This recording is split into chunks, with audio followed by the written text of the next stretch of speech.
যারা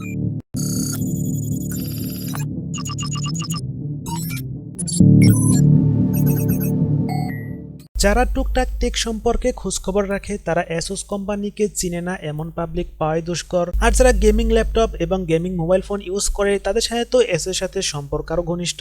তো সম্প্রতি অ্যাসুস নতুন আরেকটি ল্যাপটপ নিয়ে হাজির হয়েছে, যেটা হচ্ছে Asus Zenbook 17 Fold, যেটার বিল্ড কোয়ালিটি অসাধারণ। আমরা তো স্যামসাং এর Z Fold মোবাইল সম্পর্কে সকলে জানি, ঠিক সেরকম মডেলেরই অ্যাসুস ল্যাপটপ নিয়ে এসেছে, যেটাকে ফোল্ড করে রাখা যায়, হাফ ফোল্ড করে ইউজ করা যায় এবং আনফোল্ড করেও কিন্তু এটাকে ইউজ করা যায়। এটা কিন্তু সম্পূর্ণ টাচ স্ক্রিন। চাইলে এটাকে কম্পিউটার মনিটর হিসেবে ইউজ করা যায়, চাইলে মাল্টিপল স্ক্রিন হিসেবেও কিন্তু এটা ইউজ করা যায়। তো এটা কিন্তু কিবোর্ড মাউস প্যাড লাগানোর একটা অপশন আছে, এটাকে হাফ ফোল্ড করে কিবোর্ড মাউস প্যাড এক্সট্রা লাগালে কিন্তু নর্মাল ল্যাপটপের মতোই হয়ে যায়। আবার তো বাইরের দিকগুলো তো আলোচনা করা হলো, তো চলুন এবার ভিতরে কি মাল মশলা আছে সেটা একটু জেনে নেই। এই ল্যাপটপটায় প্রসেসর হিসেবে থাকবে ইন্টেলের কোর i7 এর 12 জেনারেশনের প্রসেসর। তো এখন আপনারা প্রশ্ন করতে পারেন যে 13 জেনারেশন চলে এসেছে, এখানে 12 জেনারেশন কেন আনলো? চাইলে তো 13 জেন দিয়ে আনতে পারতো। তো এর উত্তরটা হচ্ছে ল্যাপটপটি যখন প্রসেসিং এ ছিল তখন কিন্তু 13 জেনারেশন রিলিজ হয়নি।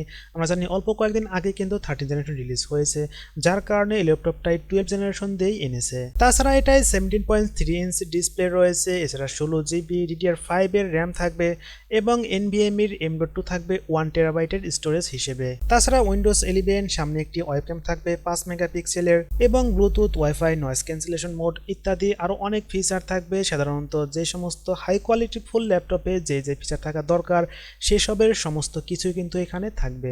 এটাই কিন্তু 1 বিলিয়ন কালার থাকবে, যার কারণে এটা থেকে কিন্তু কালার অ্যাকুরেসি একদম পারফেক্ট পাওয়া যাবে। তো ফাইনালি এটা মার্কেটে কবে লঞ্চ হবে এবং প্রাইসটা কেমন হতে পারে, তো এটা কিন্তু আপাতত বড় বড় ইউটিউবারদের কাছে রিভিউর পর্যায়ে রয়েছে।